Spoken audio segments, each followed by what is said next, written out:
Qué bendición poder compartir con cada uno de ustedes, mis hermanos y hermanas, en esta ocasión el mensaje de la palabra de Dios. Siempre es un privilegio poder dirigirnos al Padre y poder pedir la dirección. Ahora les invito a cada uno de ustedes que, cerrando sus ojos, invoquemos su presencia para poder dar paso al estudio de esta ocasión. Amante Dios y Padre nuestro que estás en el cielo, te invocamos, Señor, para que cada palabra que ha sido plasmada, que será llevada a cada uno de los oyentes, pueda ir con el sello de tu bendición. Gracias, Padre Santo.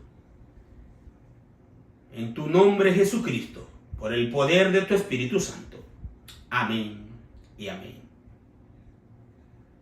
Hace muchos años, invité a una amiga que nos acompañara al programa que teníamos especial en la iglesia. Y por mucho tiempo me decía, sí, vamos a ir. Nosotros hacíamos planes para esperarles y recibirlos, pero no llegaban. Y eso lo hizo una vez, 2 veces, 3 veces. Y en cierta ocasión, yo le digo, quiero que seas sincera. ¿Cuál es el motivo por el que tú nunca has aceptado ir a mi iglesia? Me dice, ¿quiere que te diga la verdad? Sí, quiero que te diga la verdad. La verdad del que yo no voy a tu iglesia es porque en mi iglesia yo siento que ahí está el Espíritu Santo de Dios. Y en tu iglesia, una vez fui hace muchos años y yo no sentí que en tu iglesia está el Espíritu Santo de Dios. ¿Cuántas personas hoy en día entienden a cabalidad qué significa el Espíritu Santo de Dios en la iglesia? ¿Qué significa en sí mismo el tema del Espíritu Santo?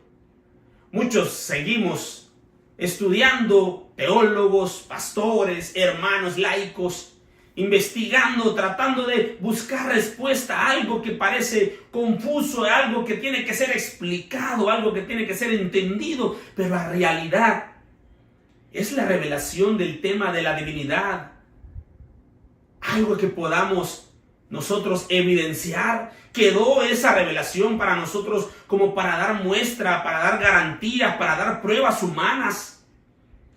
Si hay algo que nos ha costado simplemente aceptar, es la idea de que el tema de la divinidad, el tema de Dios, el tema de la deidad, lo que tenemos de revelación en la palabra ha sido revelado simplemente para que lo aceptemos por fe. Entre más explicación queramos dar, entre más formas humanas de dar a entender esta parte divina de Dios, más nos confundimos, más aturdimos nuestra mente. Pero dentro de las cosas que sí no podemos aceptar es la idea de que el Espíritu Santo no es una cosa aislada de Dios. No podemos aceptar la idea de que el Espíritu Santo es un simple concepto.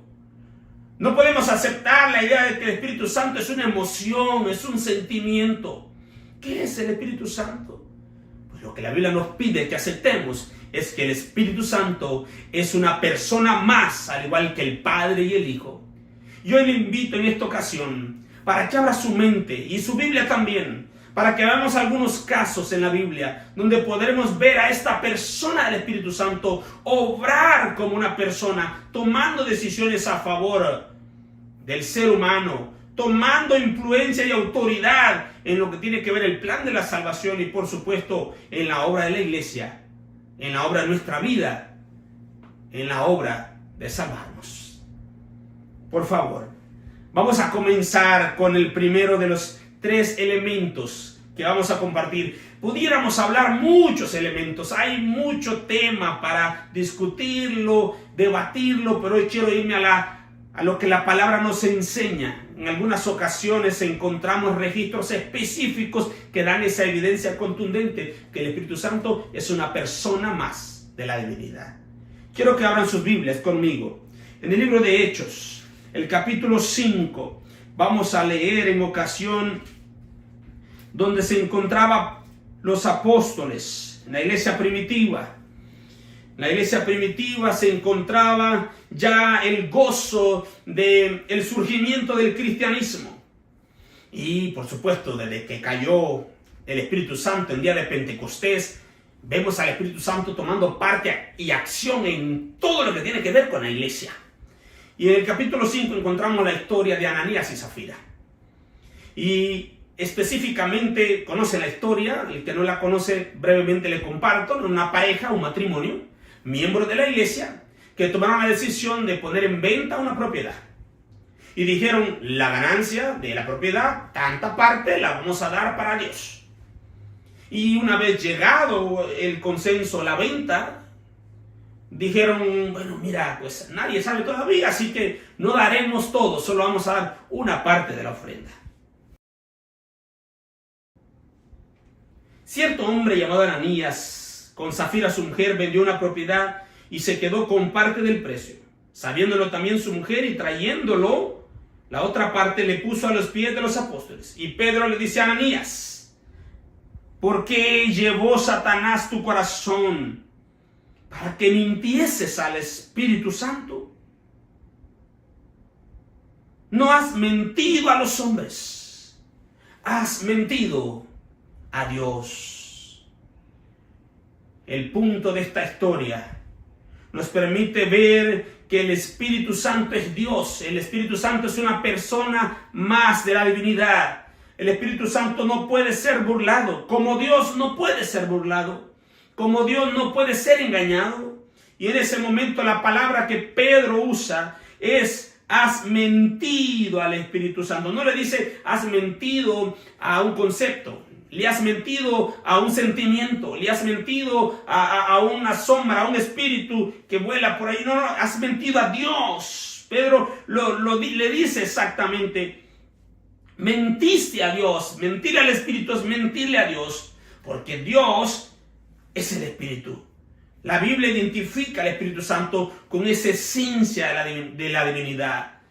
Hoy en día, de alguna manera, muchos conceptos filosóficos han venido a minimizar la obra del Espíritu Santo.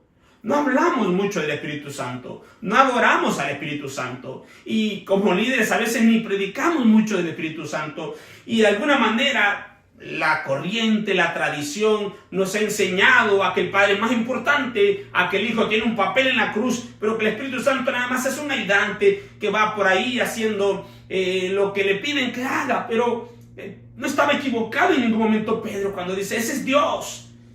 Y Él no puede ser burlado. Es una persona porque le menciona el singular. Le has mentido al Espíritu Santo.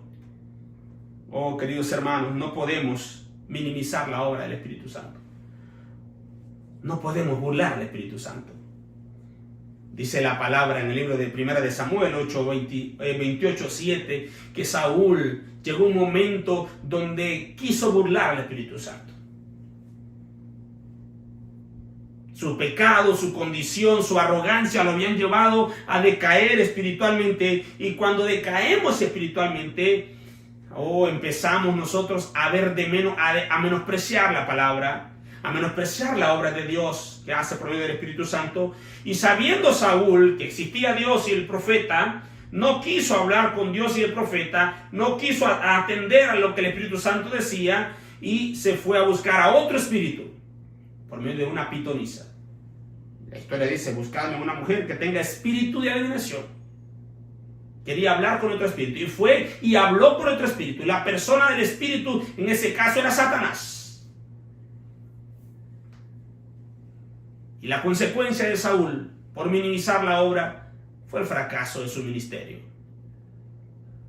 De alguna manera Ananías y Zafira cometieron ese mismo error, minimizar, querer burlar. Tenemos que entender que no podemos jugar con la verdad, no podemos jugar con la obediencia, con la consagración, porque el Espíritu Santo, que es Dios, vive entre nosotros.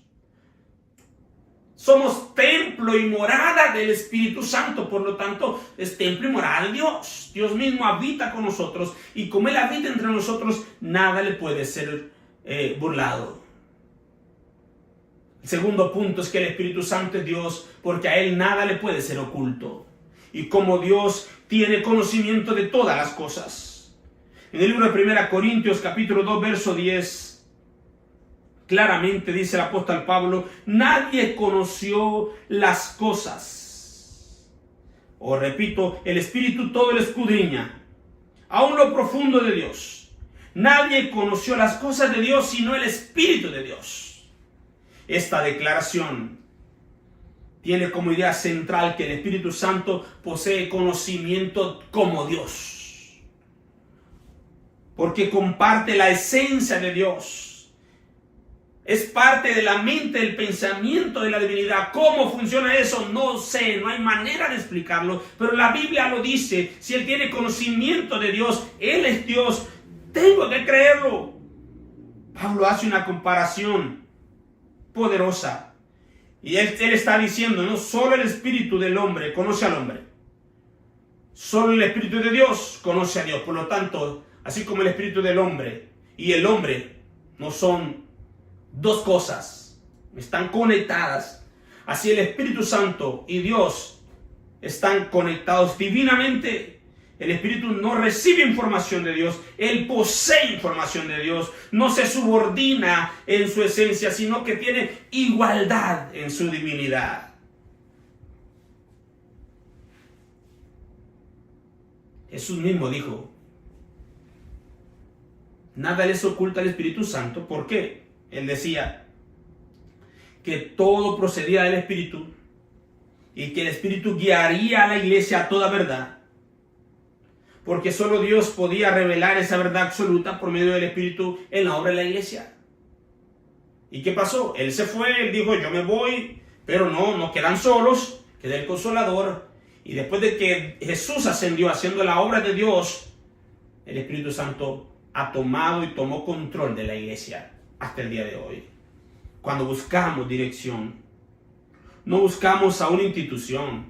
Cuando oramos, no esperamos que nuestras oraciones simplemente las reciba una inteligencia artificial y las lleva ante el Padre. No, es el mismo Dios que las presenta por medio del Espíritu Santo. La iglesia no necesita opiniones humanas. La iglesia no necesita discernimiento filosófico en cuanto a la idea de entender que todo lo conoce el Espíritu de Dios. Necesitamos simplemente aceptar que Él es Dios. Discernimiento del Espíritu es aceptar que el Espíritu está aquí. Es aceptar que el Espíritu dirige. Es aceptar que el Espíritu todo lo conoce. Y como todo lo conoce, nada le es oculto. Y como nada le es oculto, mi vida es revelada ante su presencia. Yo no sé qué área en nuestra vida estemos dejando de hacer partícipe al Espíritu Santo. Podemos correr en la vida en una persecución. Podemos correr en la vida y ocultarnos de una persona, de una autoridad, de la policía. Pero nadie puede correr y esconderse del Espíritu de Dios. Él está aquí. Y un tercer elemento. El Espíritu Santo es Dios. Porque nada puede oponerse a su autoridad. Quiero que vayamos a Hechos 13. Dice la historia que la iglesia primitiva en Antioquía tenía que tomar decisiones importantes. Y cada vez que hay que tomar decisiones importantes y oramos, invitamos a que la presencia del Espíritu de Dios dirija. Es el representante divino con nosotros, la persona divina en esta tierra. Así que, pues, Bernabé y algún otro hermano, Nicor, Lucio, Cirenio, se reunieron, oraron y comenzaron a pedir discernimiento, a orar, a interceder. Estaban en ayuno, en oración. Y cuando estaban ellos ministrando, el Espíritu Santo habló y dijo, apártenme a Bernabé y a Saulo para la obra a que yo los he llamado. El Espíritu Santo habló. Si el Espíritu Santo no es Dios, si no es una persona más de la divinidad, ¿con qué autoridad habló en esa ocasión? Dice la palabra,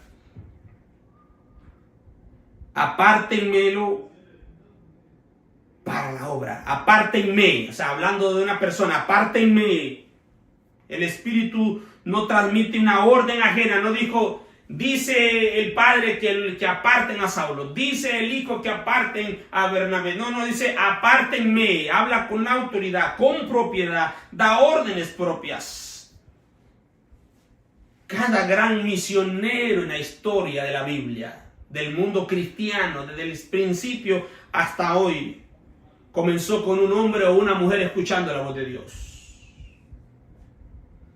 Y el Espíritu trabajó directamente. Trabajó con Juan el Bautista, el Espíritu Santo trabajó con Elías. El Espíritu Santo trabajó con Felipe. ¿Recuerdan la ocasión? Después de bautizar al etíope, dice que el Espíritu Santo lo arrebató. El Espíritu Santo dando órdenes. Y en esta ocasión diciéndole, apártenos a ellos, los quiero, apártenos para mí.